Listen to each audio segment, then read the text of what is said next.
Of course, that's why I can play with it, because nobody can prove me right or wrong. We can only... Is there a way to test this claim? Oh, God, there has to be. Well, I'd have to go back to inductive and deductive, all that kind of junk, and it's been a long time. But I would just have to ask for any alternatives, and if you exhaust all the alternatives, what is left? Yeah. What is left? I think, I don't know.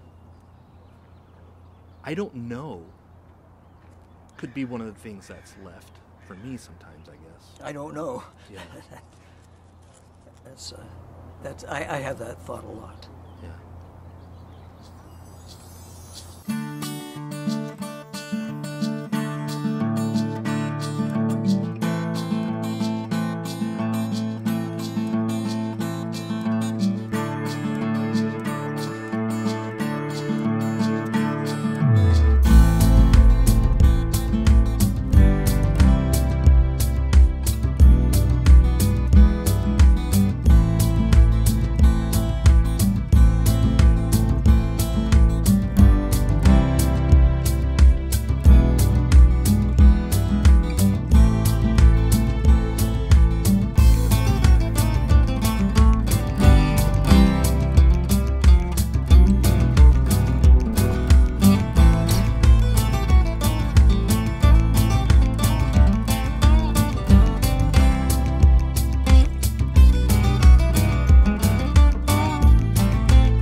Ignatz, and just to give a recap of what we're doing is I'm practicing Street Epistemology, and that's where we have friendly and consensual conversations where we take a claim or a conclusion or a belief that you have, and we explore what supports your confidence in the claim being true or accurate. Does that sound good? Sure. Great. And you're okay if I record? Sure. Okay, great. I really appreciate it. So is there an idea that you want to explore? I'd like us both to explore time. I would like your opinion of time first. Okay. Time? Time, okay. So what claim are we making about time? What's your thought of time first? So I can... Time, just the top of my head here, what I think of is kind of a measurement of a process, and it's a way for us to, like I said, measure a certain amount of a process. So far we have concurrence already, so... Okay, cool. Keep rolling. Time. That's probably how I would describe time. So, do you think time exists outside of humans? I think so, yeah, because I think there was time happening before humans were here or existed. Maybe not the concept of time, but I'm convinced that there was an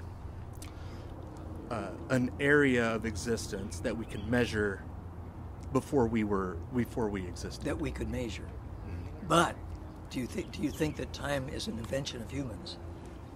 The concept of time, yeah. Of humans. Yeah, like I'm separating what we think of time versus what time actually is. Yes, that's the what is time actually then? Right. My supposition is that time is an invention of humans, and I agree with you, it's a measure, primarily I think of movement. Mm-hmm. Actually, it's a measure of movement, because without movement we would have no time. Necessity to have invented time. Okay, so time is an invention by humans to measure movement? Yes. Okay. Time. I thought I was being original, but this is Socrates. Way, way long ago, this guy... Somebody always thinks of something, about the time you think you're real smart. Right. Somebody already has it figured. But I like it. I like what he thought. Time is an invention. The concept, I like your idea of humans, yeah. The word... The concept of time is an invention. Because, or any other sentient being that really gave it some thought. Is an invention by humans to measure movement. Yes. Okay. And perception also exists only because of movement. No movement, no perception. No nothing. Got it. Okay, so a general question here. How important is it for your conclusions to be accurate about the world? Like on a scale from 0 to 100, how important is it for you to be believing true things? It probably would depend upon how crucial my belief would become, considering all threatening factors around me or none. Mm-hmm. The more threatening factors, I better be on the ball, but the fewer threatening factors, then we start getting philosophical. Okay, so the importance for your conclusions about the world to be accurate depends on the threat that's involved. It depends on my existence, on any threat to my existence. Okay. So if something's not really a threat, it's not that important for you to have an accurate conclusion about it. I would agree with that. Okay. Because we'd have time to really hash it out. Uh-huh. When was the last time you made a conclusion that had to do with this threat that you're talking about? Driving down here from where I started this morning. Uh-huh.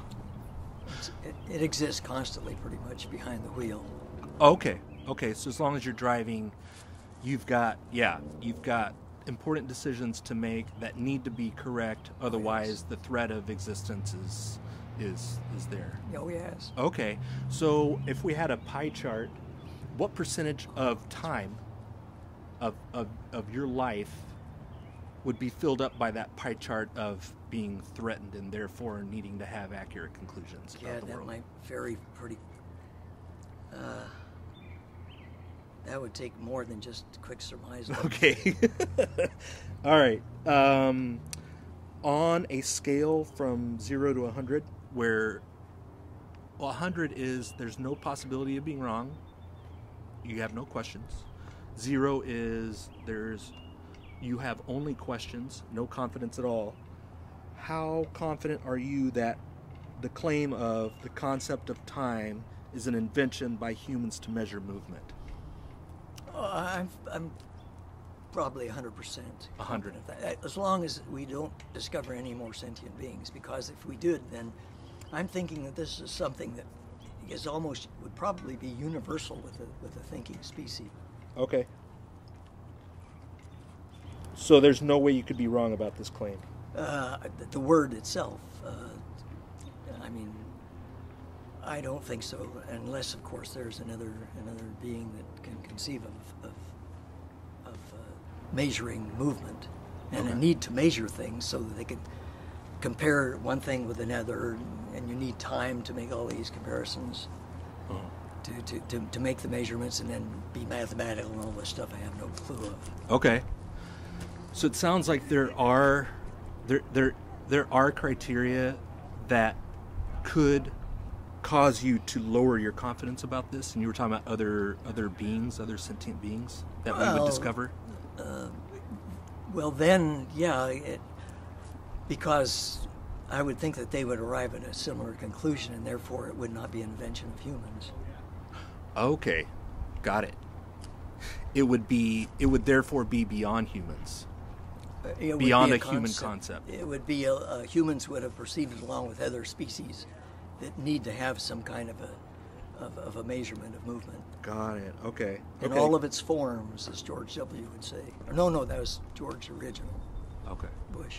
Which one? In all of its forms. Got it. That's pretty good. Time in all of its forms. That's pretty good impersonation. No, it's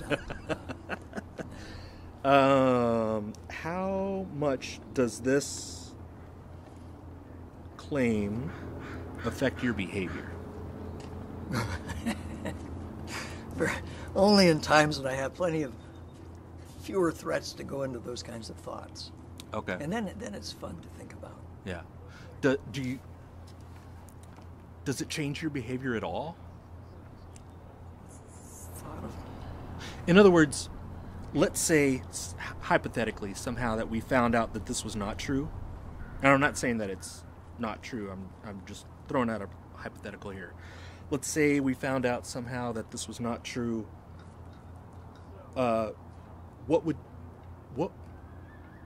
How would your behavior change? How would it affect me? Yeah, how would it change? Probably not at all. Okay. Probably not. I mean, it's one of those things that went on that has been around with much more intelligent people and who use it to get to the moon and things, I suppose, than they use time, the concept of time. For me, I would be in my subconscious, so I wouldn't even have any rationale, any purpose to think about it. Okay. So it doesn't really affect your life that much, it sounds. Just the joy of philosophy. Oh, just thinking about it. Yeah. You ever, Eric Hoffer, a gentleman named Eric Hoffer, do you ever? He's just an interesting philosopher, I thought. Hoffer? For your own reference sometimes. Like H-O-F-F? It's either two F's or one F, I'm not too sure. Okay. He was a longshoreman turned philosopher. Eric. Okay. Have we come over 10 minutes yet? If you need to take off, that's No, totally I fine. don't. I'm just wondering where. Yeah. Go ahead. Sometimes it goes longer than 10 minutes, but whatever you're comfortable with, like I was saying. Depends on my friends and when they're ready to get out of here. What's your main reason that supports your confidence in this claim? Like if we had to choose one reason, the reason that supports it the most, what would your reason be? I would ask for alternate explanations of time, the concept of time, an alternate explanation. Okay. For mine. I'm sure there are other explanations that correlate with mine, differently expressed, but I would need that alternate explanation. Okay. So the main reason that supports your confidence in this claim being true is that you are unaware of another explanation. People talk about time as if it was some existence, some actual thing that exists separate from other things, and it's just another human invention. Got it. Okay. Necessary. How much does this reason affect your confidence that the claim is true? 100%. Okay.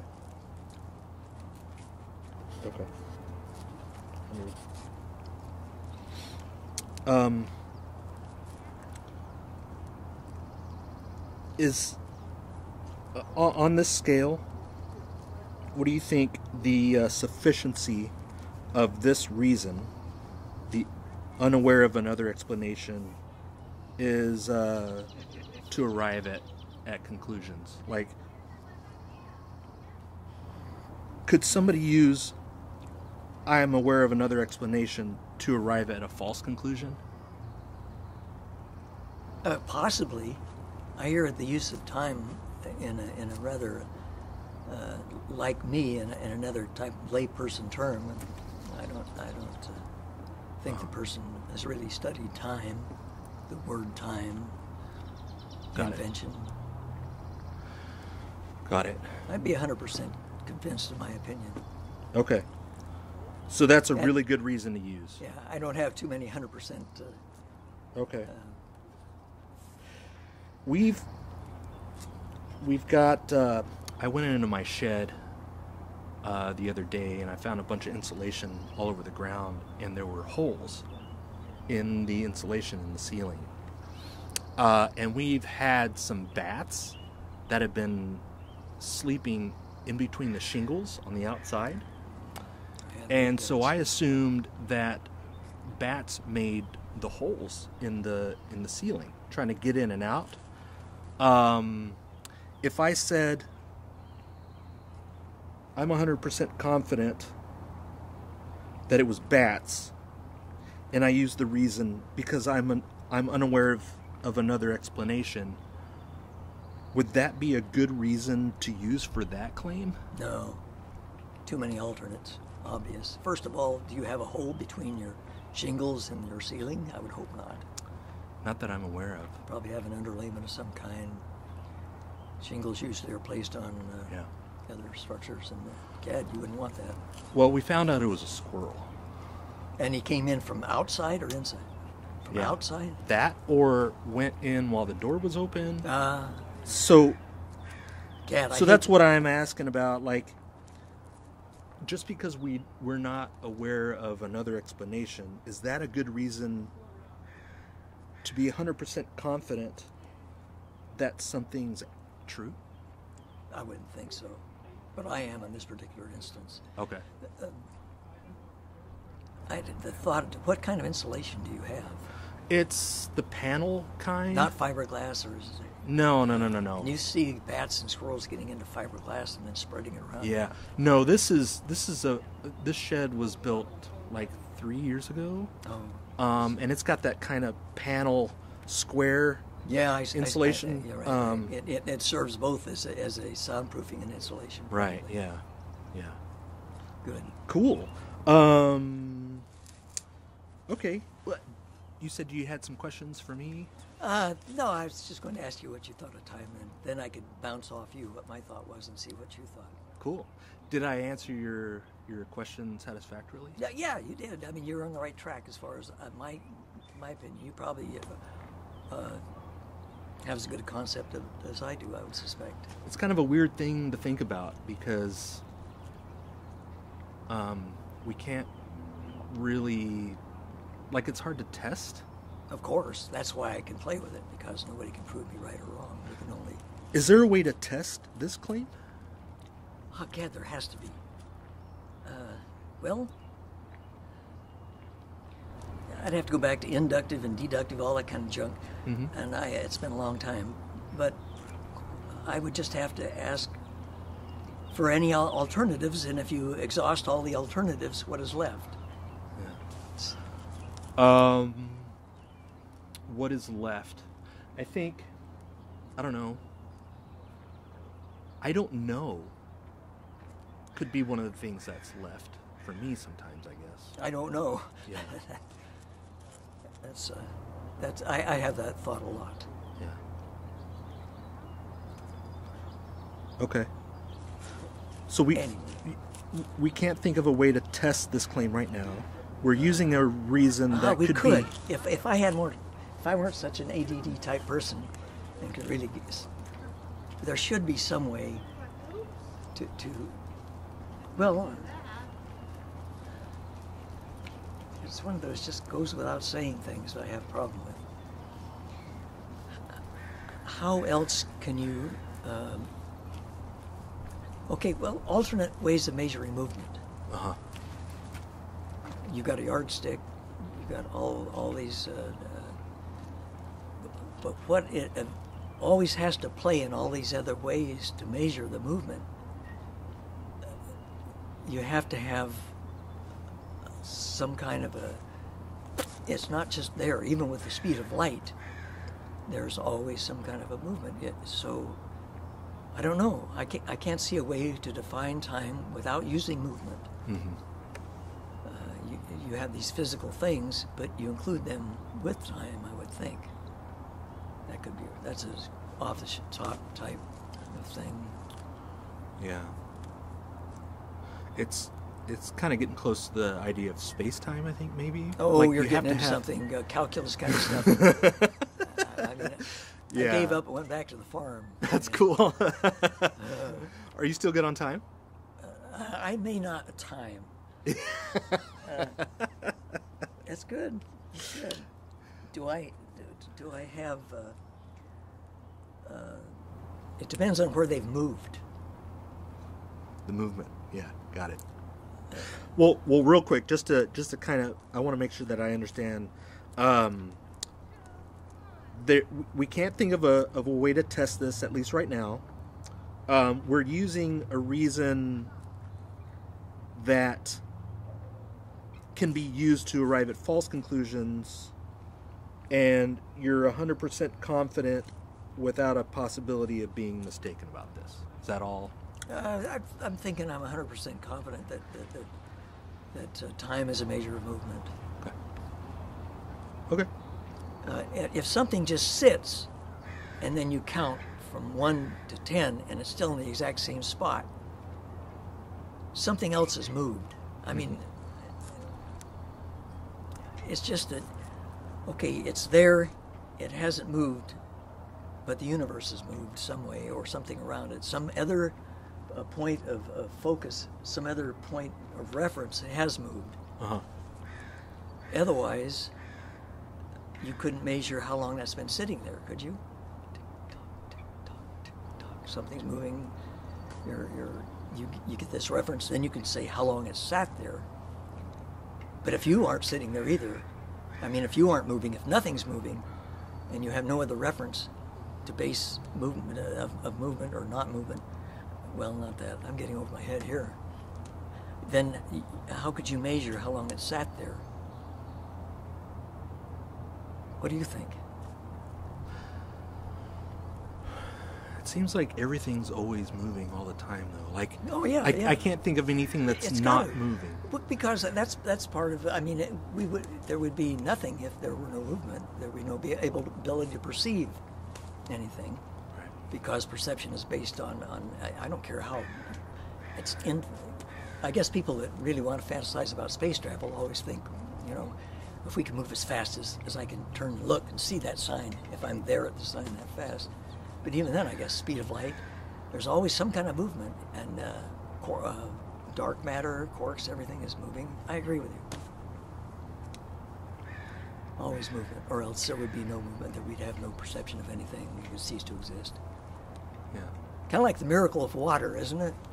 The miracle of water. Yeah, hydrogen and oxygen. Oh, that gets way out in something else. But think about the hydrogen and oxygen and where would we be without it? Yeah. Yeah. All it's an interesting term to use, miracle. Like, the miracle of water. What? Yeah, I know. Miracle's a subjective thing. I mean, I wasn't necessarily going to go on to something else. Freezes and expands. Other material freezes and collapses. Uh-huh. You combine it, and it becomes this marvelous thing that all life is based upon. Yeah. What's your definition of a miracle? Something subjectively that I find to be so unusual that I consider miraculous. Yeah, probably. Something like that. Something that's... it's totally subjective. Okay. I mean, it may not be a miracle. It's not a miracle, or it wouldn't happen. But to me, it would be a miracle from my point of view, because I seldom see it. Uh-huh. So like if you had grown up in the Caribbean on some deserted island somewhere, and you'd never seen ice. Yeah. And then you came up here, and we got a cup of ice from the restaurant, that would be a miracle, because you would have no... I would agree with that. Yeah. My grandfather coming to this time, here right now, that would be miraculous. He might just be over the edge for him. Television, computers. Yeah. Oh. But we don't see that as a miracle. Is that what you mean by subjective? I think so, yes. Like you and I wouldn't consider ice to be a miracle. You're right. Agreed. Or yes. computers. That's a subjective phrase. Okay. But anyway, I'm going to kick off on this because I think they're getting tired of waiting for me. Before I forget, since you had a chat with me, I'm not good at those. You get to pick one of these to keep. You choose the color. The idea is, if we have another chat, you get another color and build out the whole set. That's all it is. And it kind of gives you... So psychologically speaking, how does this work? What is this part? I'm very suspicious of all this kind of stuff. I had a little psychology and enough to deem it mostly as empathetic pseudoscience. One of my main goals... Give me the blue one. It's really coming down.